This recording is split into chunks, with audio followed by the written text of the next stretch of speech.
Swayam Prabha. Digital India. Educated India.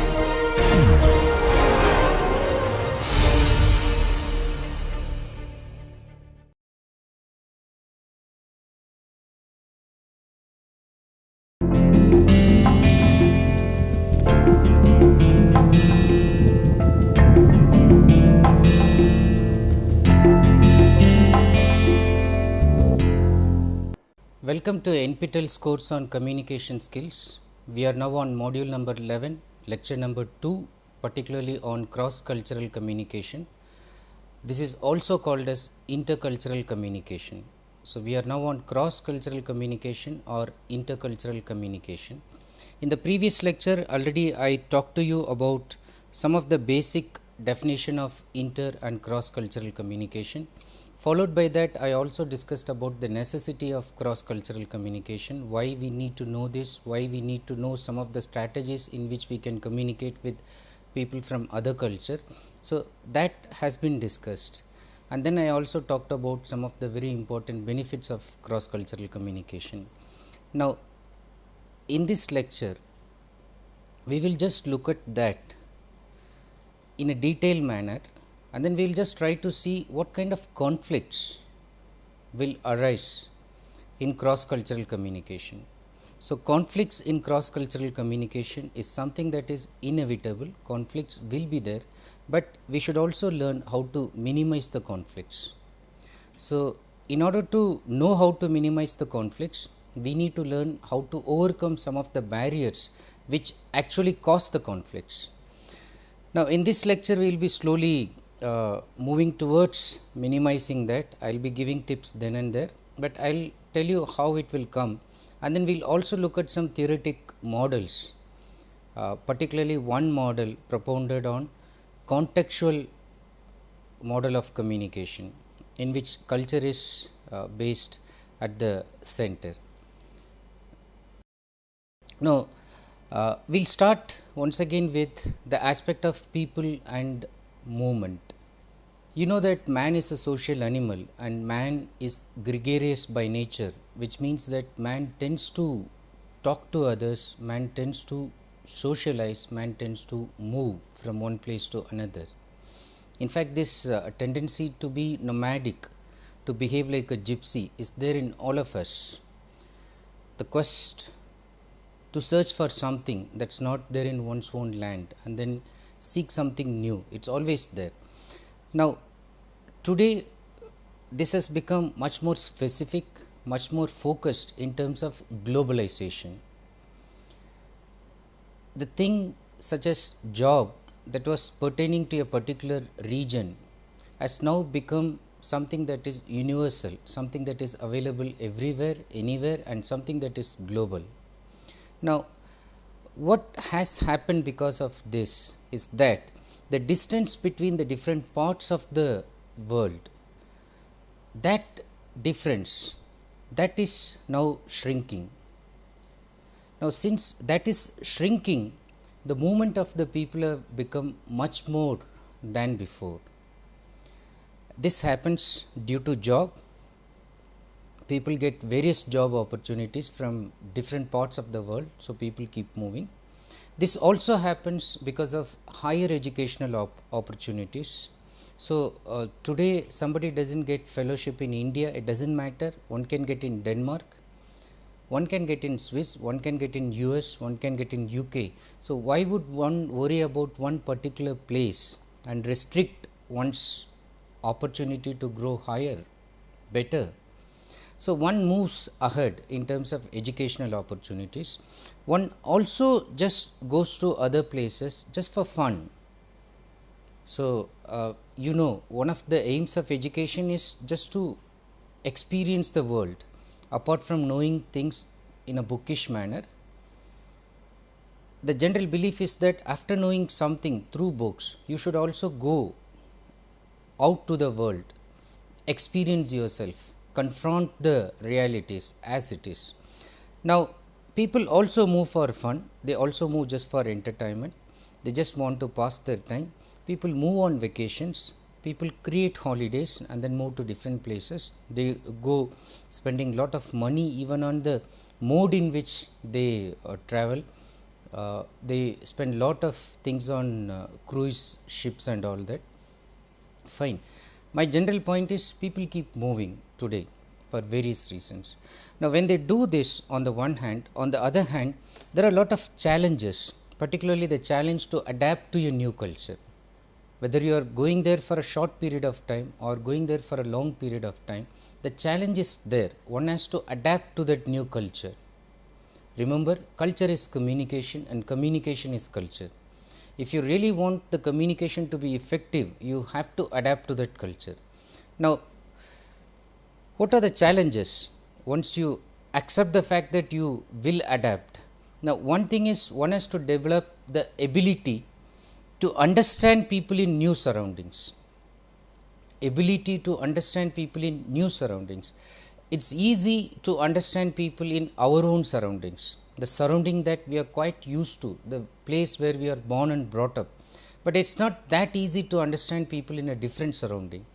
So, one challenge, one task is to develop that ability to understand people in different surroundings.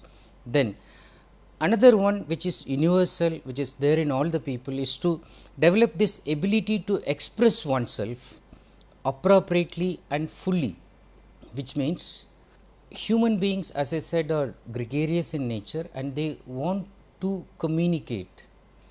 In fact, that need to communicate is there in all of us, and this is something that is differentiating human being from an animal. Now, once that is there, there is also this desire to express oneself appropriately.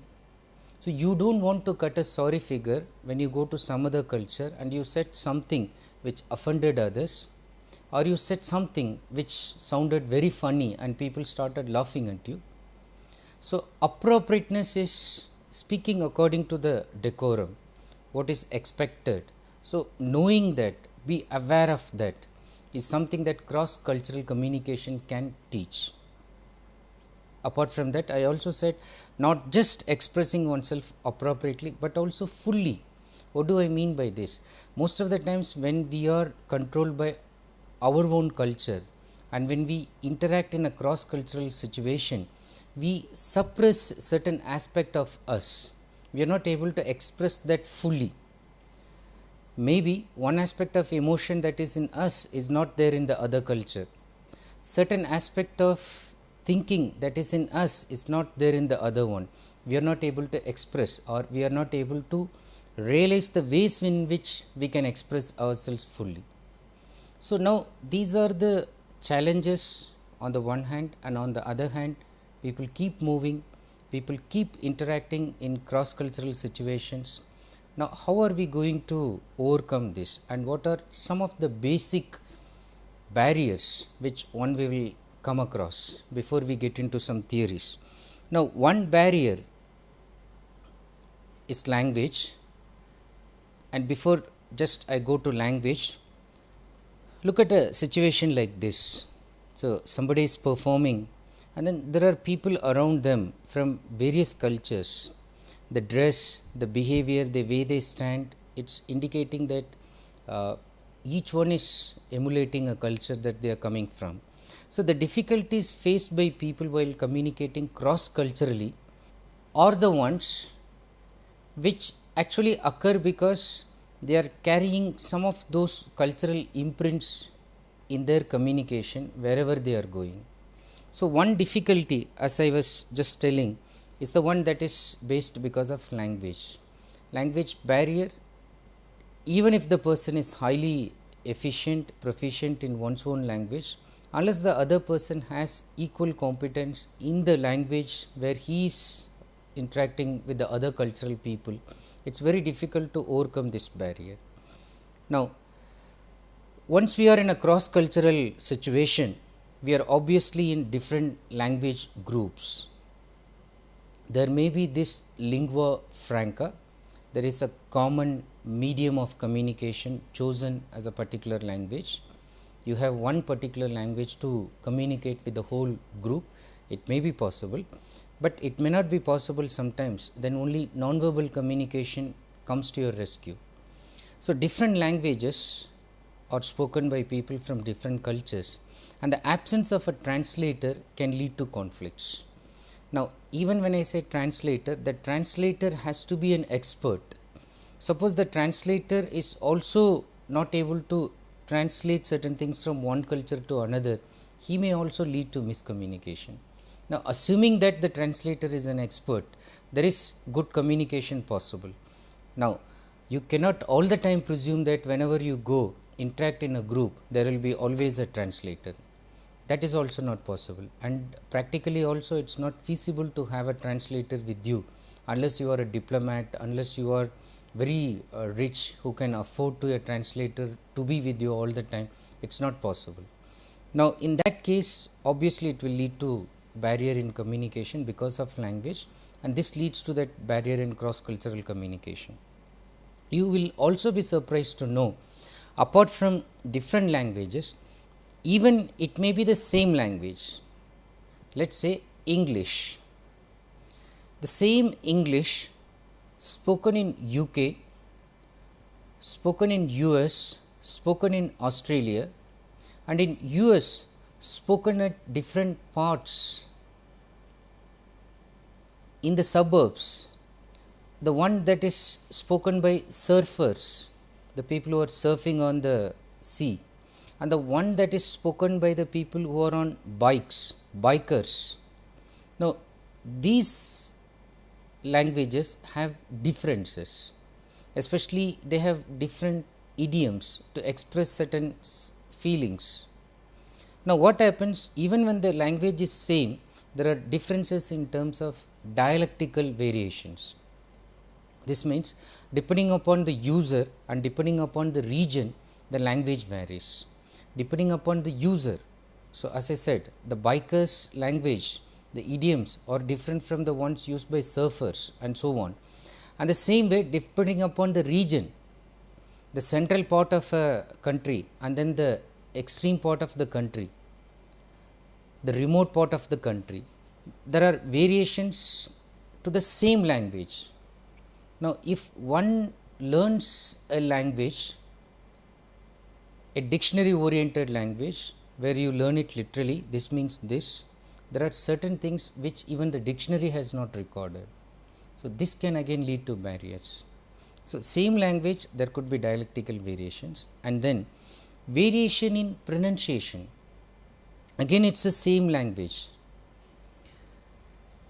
Now, sometimes what happens, pronunciation can make a difference, and then difference language. For example, you speak your mother tongue, and then that mother tongue is pronounced in a specific way than the foreign language that you know very well, which you are speaking in a different place.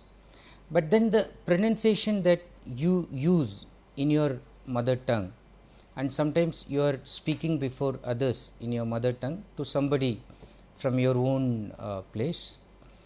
Now, the pronunciation that is used in one language is appearing to be funny, abusive to others in another language. Sometimes they misunderstand that you speak in their language and then you try to abuse them because of that mispronunciation. So, one has to be careful with pronunciation also. Now, apart from that, even the way one is speaking, sometimes a person speaks softly, and some culture thinks that soft spoken people are good, and if the culture is oriented towards this, soft spoken people are considered decent, polite, gentlemen and all that, and some culture gives supremacy to the people who speak loudly.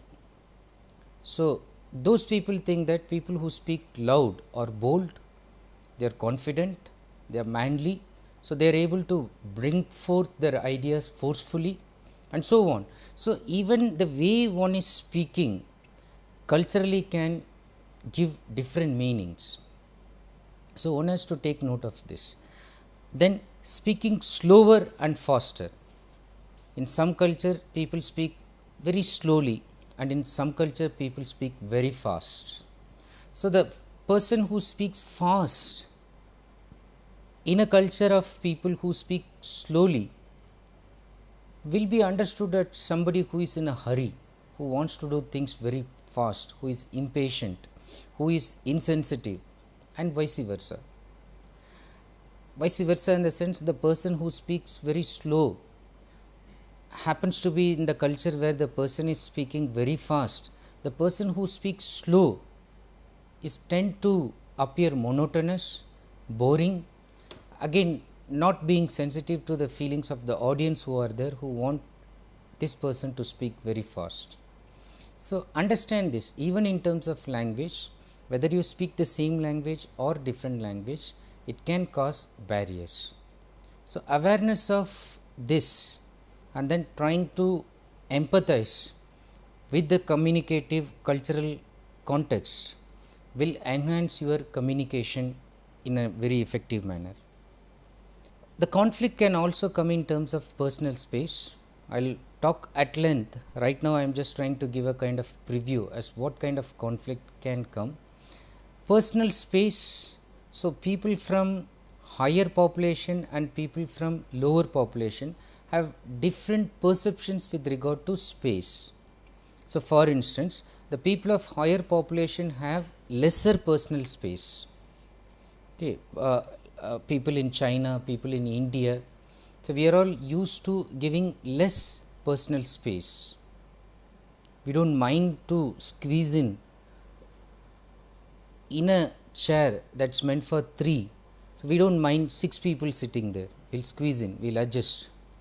But if it is 3 in a place where the people are coming from lower population would like to use only for 3, they will be very unhappy if people will ask them to squeeze in, they will feel very uncomfortable also.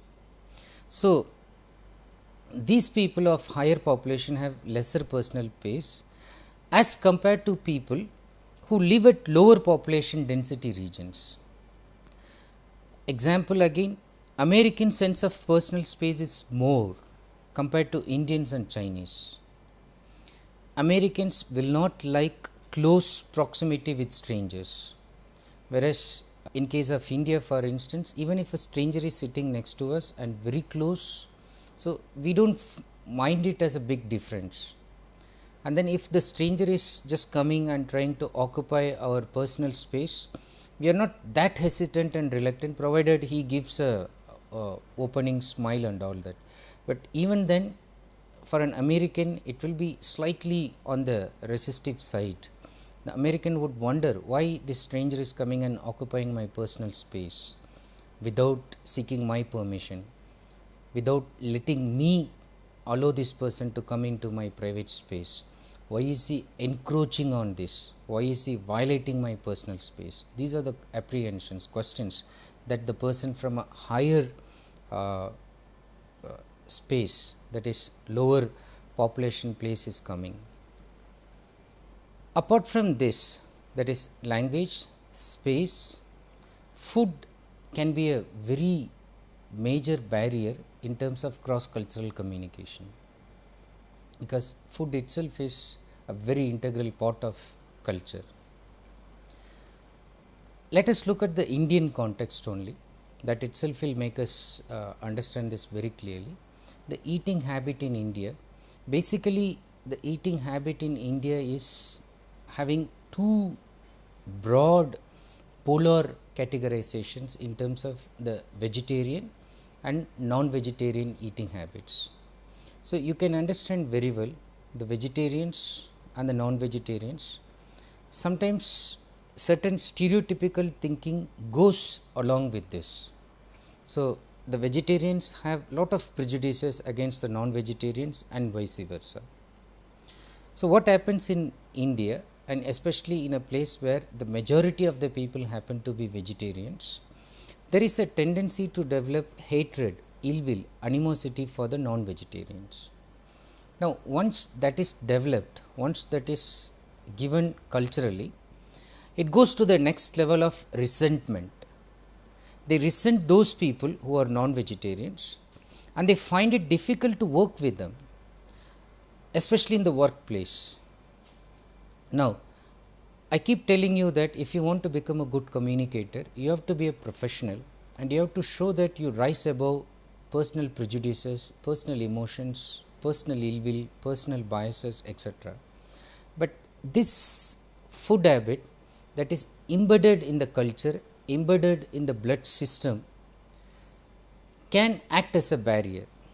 Psychologically, one will not feel that close depending on the food habit. Now, there are people who are averse to even looking at non-vegetarian food items. They cannot sit with the same person on the same table. Now, this goes to the level of not even making friends with people who are non-vegetarians. But what should one keep in mind, especially in a global scenario? Because let us say Indians going to places like UK, US particularly, where most of the times it's difficult for a vegetarian to survive. All the food stuff which are being given, there is some part of non-vegetarian thing being added there. Even in soup, some kind of fat is added and so on. So, now how do you distinguish, and at what level you start liking a person because the person is vegetarian or non-vegetarian? So, here absolutely that kind of prejudice will not work. So, one has to rise above from that. And the other thing that I pointed out, that suppose somebody is averse to even looking at non-vegetarian dish being served on the same table where the person is sitting, this is absolutely inevitable, unavoidable in a scenario where non-vegetarians are dominating, and this is global now. Now, considering this, one should always keep in mind that the nature of the people is not determined by their eating habits. Although there are theories saying that the people who eat non-vegetarian food, they tend to be aggressive, the people who are vegetarian, they are very calm, but you will always find exceptions and plenty of exceptions to this kind of rule, where you find vegetarian dictators and non-vegetarian calm people and so on. So, those theories are not substantiated by evidences and facts. In terms of cross-cultural communication and in terms of human communication in general, it is worthwhile to remember this, that the nature of the people is not determined and it should not be determined by eating habits, which means we should not smile at people who are eating certain particular kind of dish, and we should also not develop aversion towards some kind of food which we do not like. So, this is something that is coming from one's childhood, one's birth, it is genetically encoded. So, we cannot do, sometimes it is a person's choice and sometimes it is no choice, it is just given to the person socially. So, only when a person becomes matured and only when a person realizes that certain food choice is not healthy for that person, the person decides to change. But we are nobody to impose our own ideas on certain people having certain food habits. But it is always healthy to think that human nature is something different from one's own food habits. Now, if we have that kind of thinking, we will be able to assess the human nature based on certain other qualities which are emanating from the person as an individual, certain personality traits apart from his or her eating habits. Now, having said this, the next important barrier, especially again in Indian nowadays in global scenario, is the one that can come because of religion.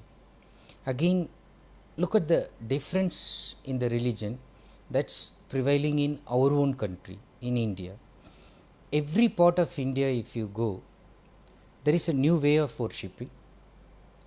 Although we worship sometimes 2-3 gods, 4-5 gods, and then in different shapes, in 1,000 forms, myriad forms. Although we worship the same basic God in different forms, the way of worshipping changes from place to place. Okay. Then there are new beliefs and the new customs and traditions. So, if you go from one place to another, you cannot say that no, in this place I will not put the towel on my head, in this place I will not remove my shirt, in this place I will not put a towel on me, I will not do this. Then you will not be allowed to worship that God. It is better to do that, show that you have some concern, sympathy, empathy for the cross cultural variations, intercultural differences. That will help you to build up good communicator image. Now, apart from that, even in the same religion, there will be major difference in the cultures of the religion. So, suppose you say I am a Christian, I am a Hindu, I am a Muslim. Now, even within this category, depending on the region where you are, depending on the place where you are originating from, so there are again differences in terms of practices. So, in some place, in some part, so in some religion, a lady is allowed to keep flowers, use lipstick and all that, decorate herself beautifully. Certain part, certain religion says no, you should not do such things. In some part she can show the face fully, in some part they say no, the face should be partially covered, and so on. So, in the same religion, even then there are differences in practice depending on the regional variations. So, if you overall look at religion, it is a very complex subject. It is not that easy, even if you belong to a particular religion, to understand that universally. But keeping an attitude that there are variations will always help. And then there are chances that one will end up disrespecting the other if he or she is not fully aware of the customs of that particular religion, which one should avoid. And it is a very sensitive issue also. Sometimes it can lead to communal riots between people of one religious group slightly doing something that is offensive, and the other group takes that very seriously, and then there are riots. That again should be avoided, because it is not in the interest of the nation. So, to build up a good and strong nation, these kind of barriers should be minimized. And remember, I was telling you, the intention, the goal, the main objective of all communication is this harmony, is this aspect of reconciliation. So, the more harmonious we are able to use communication, or the more we use communication for generating harmony in the society, the more the society will become healthier. Okay. The more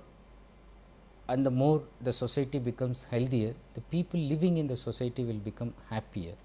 So, this is in the interest of the individual as well as the society as well as the whole world. So, that we should keep in mind. So, one needs to be very careful while dealing with cross cultural religions, because religion is a very private practice and every small ritual gets transferred through families. So, the family plays the role of society, and through the family every small, very subtle practice, the way you are eating based on religion, do you say prayer before or after, and to whom do you say prayer, how do you say that prayer, do you thank God for the food given, or you feel that it is something that you need not thank God at all. Everything comes from the family, but based on the religious rites, religious rituals, the family tells the individual how to behave. So, it becomes very difficult for a person from other religion to understand the subtle differences in the ways people follow their rituals. Unless one stays with them for a long time and unless one keenly observes what is happening, it is very difficult to identify the differences at a superficial level. What can one do to overcome this religious barrier? This is very important, because one should overcome this. First thing is to gain advanced knowledge. This means one can gain through books, one can gain through documentaries. Today, before going to a particular place, it's worthwhile to watch some interesting channels which are actually showing some of the cultural practices prevailing in that particular place, or worthwhile to go to encyclopedias in libraries, books and other relevant materials. Look at documentaries completely based on the religious and social etiquettes. Now, this again creates an awareness in advance. Then this awareness of the ways of unintentional offending will help in building good cross cultural communication. Awareness of knowing how not to offend a person unintentionally. Often the offense is caused not intentionally. Nobody from one religion wants to offend another person just for the sake of doing it, but often it is done unintentionally, inadvertently, which should be avoided. Then advanced knowledge gives confidence and adds comfort. When you have advanced knowledge of a particular religion and their practice and their people's practice, what happens is you are very confident in the level of communication with them, and people are very happy that you already have some advanced knowledge about their religion and you want to communicate at their level. They are more receptive, more open, and make the whole communication environment quite comfortable. And then overall, the individual learns to accept new people and their religious beliefs. Though it may look funny, so most of the times, as I said, one religious group, when it looks at the other religious practices, it appears quite funny, but tolerance is developed if you have advanced knowledge about this, so that inadvertently you do not smile, you do not burst into laughter looking at some practice. Once you know that it is a very serious practice, you know to be grave in that situation instead of naturally spontaneously coming out with some light-hearted response. So, that situation can be controlled. So, keep these things in mind so that you can easily overcome problems coming out of religion. Now, slowly let us move into some theories associated with cross-cultural communication, and particularly I want to focus on one book on intercultural communication that focuses on the contextual model of cross-cultural communication. Now, before we go to the contextual model, what do we mean by context? Now, the context itself is implied in intracultural communication. This includes setting. Setting means the background, the environment. The environment could mean, are you from the highly populated place or are you from the lowest populated place, and so on. Situation, the situation in which you are communicating, is it a personal one, professional one, is it a social one, it's a joyful one or a mourning one. So, you can understand, for instance, mourning itself, okay, the ceremony that follows the death of a person, where people express their sadness. The way people do it also varies culturally, and the color code that is used to express it also varies again culturally. Now, look at the Western culture and Indian culture, for instance. For mourning the death of a person, it is common to find in Western culture people coming in black dress. Okay, the color chosen to indicate mourning is black. Now, in India, the color that is chosen to indicate mourning is white. You will find all the people dressed in white. Now, look at the opposite situation, a wedding ceremony. It is common to find in Western culture the bride and the bridegroom, particularly the bride, dressed in white color, mostly white satin, white silk, and then very elaborate stylish work using laces and all that. but the basic color is white. Now, in India, the bride is dressed in any other color other than white, because in India, if a woman is dressed in white, pure white, so it can indicate that she is a widow, she has lost her husband. Now, see the cultural difference. A woman who is going to start her life is wearing white dress in a Western scenario, Western context, and a woman who has lost her husband is the one who is wearing white dress in an Indian context. So, this is what is indicated by situation, depending on the situation, not just the setting, but also the situation in which a person is doing something. So, that determines the person to act, behave culturally. Apart from that, the circumstance. So, what is happening in the surrounding, what is happening in the nearby vicinity, that is making the person to behave in a particular manner. Now, these three things are to be looked under the broad frame of context, and then the contextual model that I will be discussing is actually propounded by one James W. Newlip. He is the author of the book on intercultural communication. Now, according to him, the contextual model is the one that is able to figure out cross-cultural communication in a very justifiable manner, and he says intercultural communication occurs whenever two or more persons come together and exchange verbal and non-verbal messages. I said this at the beginning also, when two people interact verbally, non-verbally, carrying their two different cultures. So, we are having this cross-cultural or intercultural situation. Now, intercultural communication occurs within a variety of contexts, including the cultural context, microcultural context, environmental context, socio-relational, and 5 perceptual context of the persons. Now, in the remaining part of the lecture, we will be looking at each of these contexts in detail. The cultural context, microcultural context, environmental context, socio-relational and perceptual context, we will be looking at it in detail. So, let us look at the contextual model proposed by James Newlip in his book Intercultural Communication.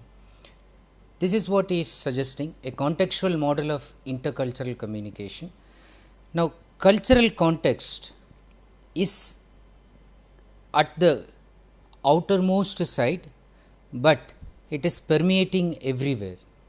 So, this is universal, this is enveloping everything.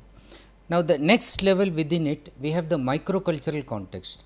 This means there is a culture which is large, universal, but within that culture there are variations, and then there are small local insulated groups which will come under microcultural context. Now, the next level we have to focus on the environmental context. The environment at one level can just refer to the physical conditions. Are they living in a very warm environment or living in a cool environment? So, this can determine the way the people communicate.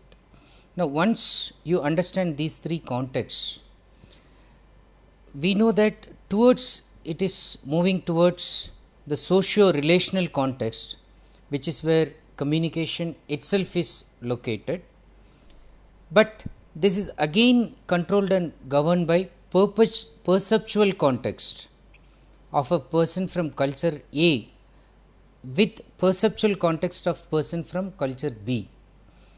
That means, the way we perceive things are also controlled and governed by culture.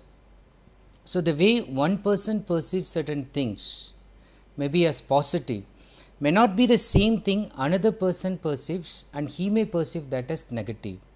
And when they are in a social relational context, where they use verbal messages, non-verbal messages to communicate this.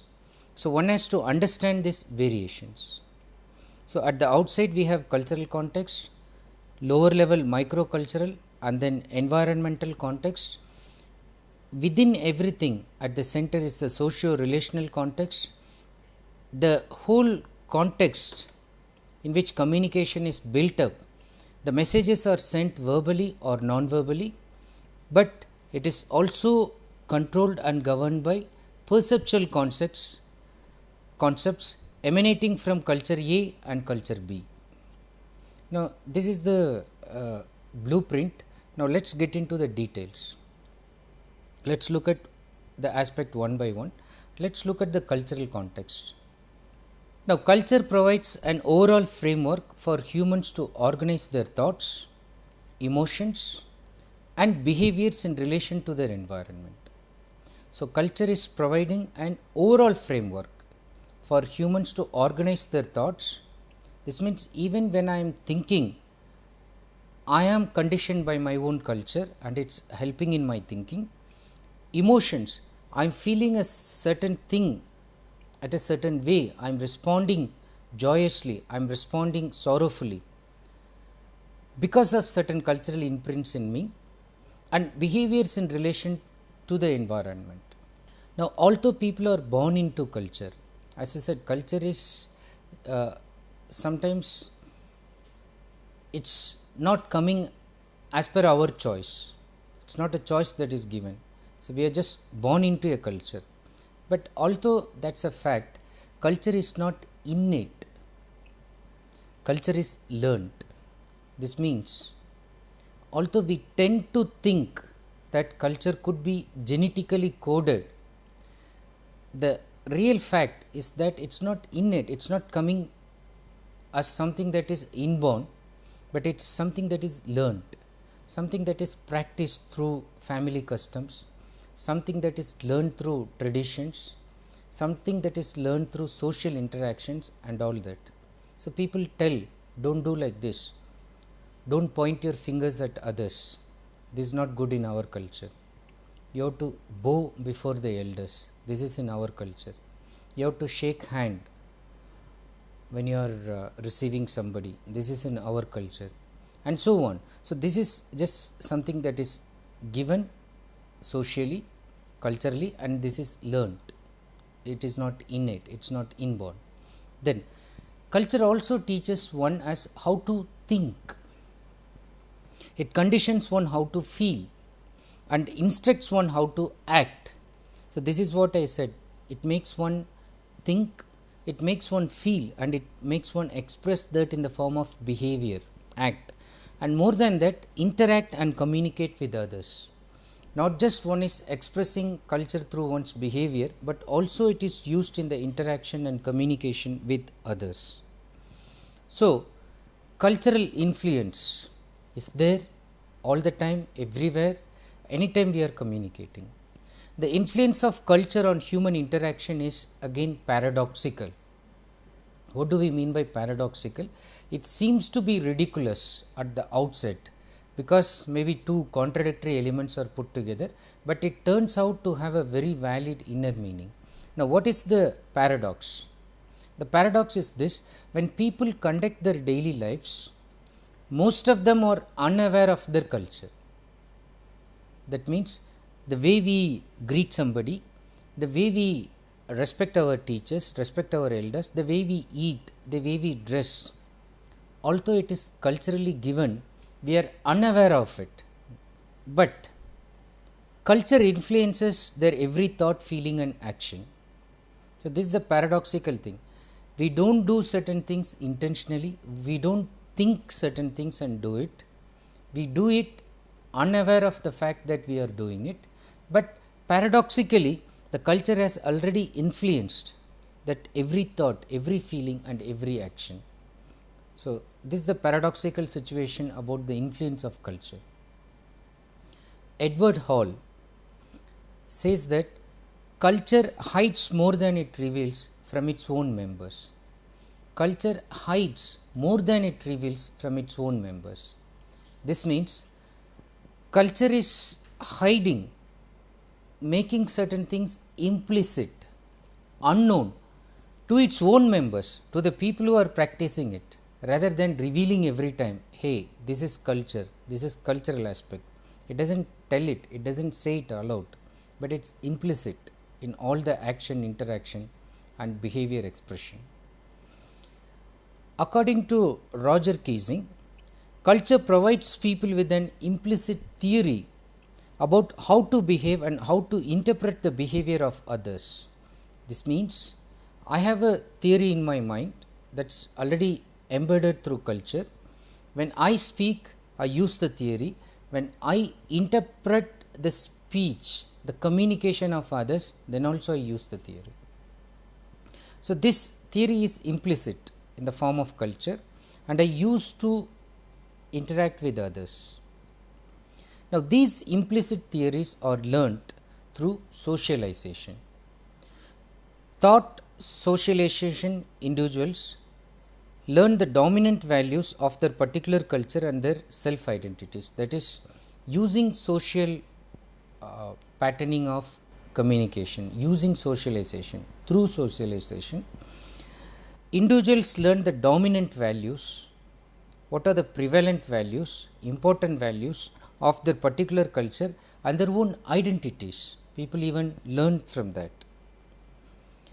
Now, when we look at the cultural variability, how people vary according to culture, there are 5 dimensions to it and we are going to look into these dimensions very closely. And what are the 5 dimensions? The first one is individualism versus collectivism. So, the major culture variable, the first dimension is in terms of individualism versus collectivism, and then high context versus low context.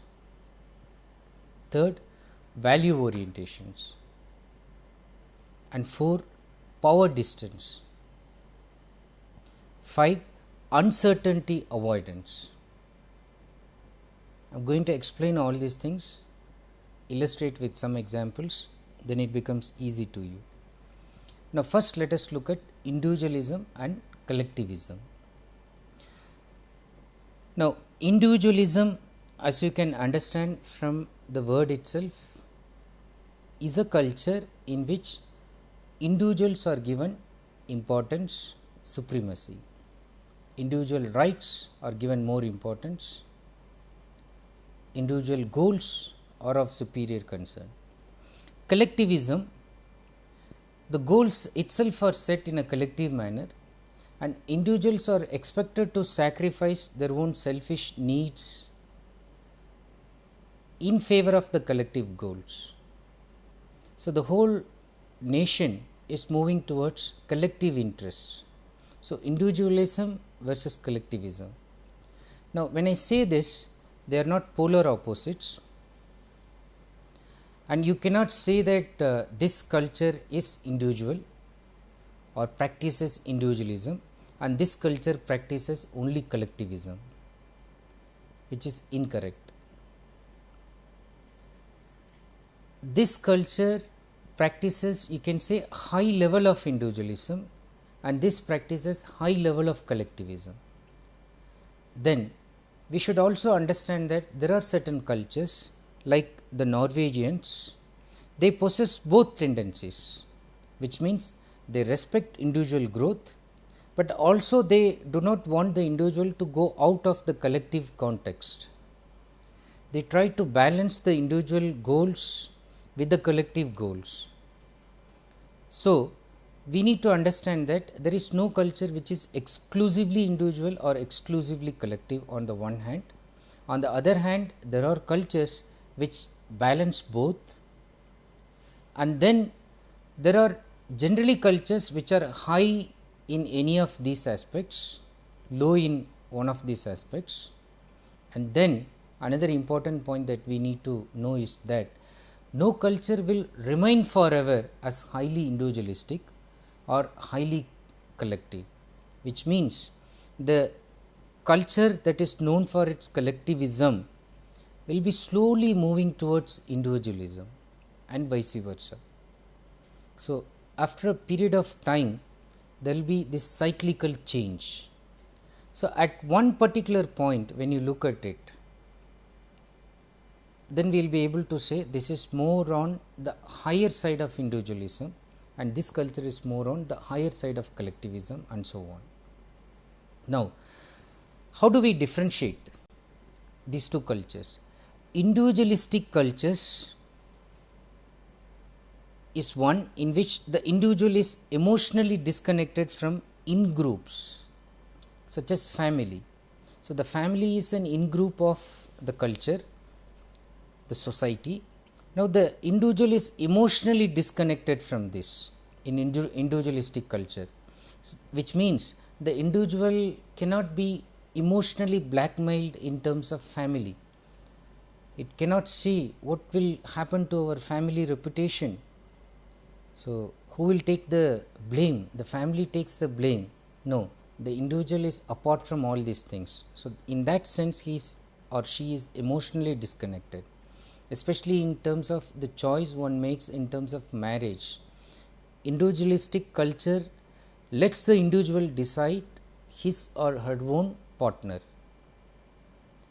There is no need for the person to go for a choice that is accepted by the whole family, and he need not feel the emotional guilt that he or she went for a choice which is against the family's wish or which is lower than the status of the family and so on. So, the individualistic cultures, individual is emotionally disconnected, and the vice versa happens in the collectivist, where the person is emotionally connected to the in-groups, family values, family reputation, family concern.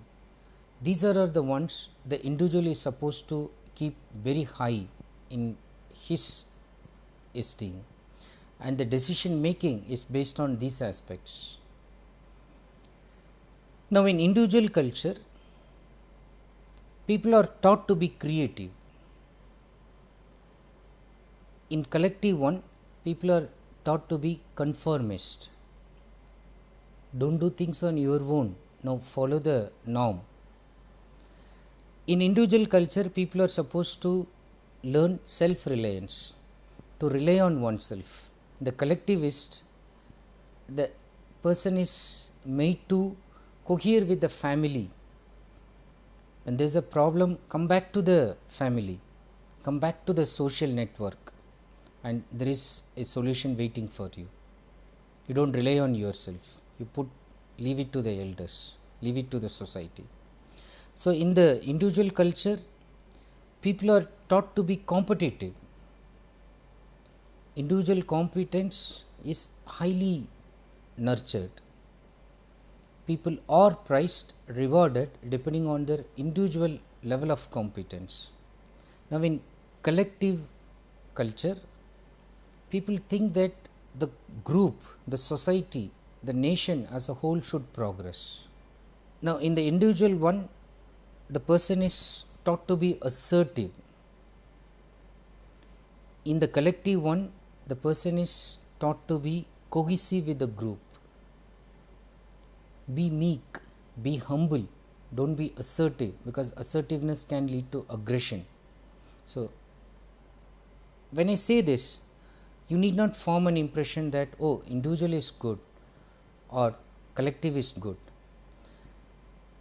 You will again form the opinion depending on your culture on the one hand.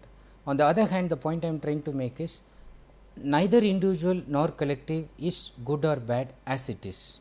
And as I said, culture itself is dynamic, it is in a flux.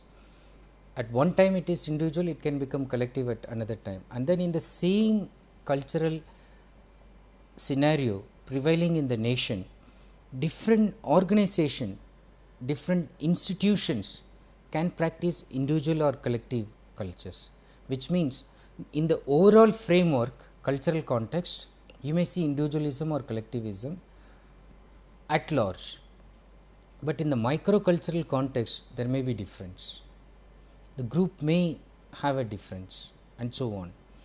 Now, affluence, that is the material prosperity, richness in terms of material wealth, can also be correlated to individualism, which means countries which are affluent go more for individual growth or practice individualism. Climate, again we will also talk about the way people think. So, the cooler climate, the countries which have cool environment, again nurture lot of individualism. The countries which are warmer, they nurture collectivism. So, you have lot of examples. The individualistic ones are the ones like US, Canada. So, their social control is personal guilt rather than on shame, that is rather than on shame on the family and all that. The guilt is associated with the individual. So, countries like US, Canada, German, Switzerland, England, they all are individualistic. And there are countries which are collectivist, where social control is more on shame,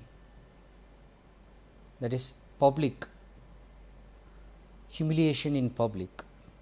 So, countries like southern Italy, rural Greece, Africa, Asia, Latin America, they all come under this category. Now, to continue with this thought, a person's individualistic or collectivistic tendencies will affect communication, but cultures are not pure. Members of collectivist culture may practice individualistic tendencies also.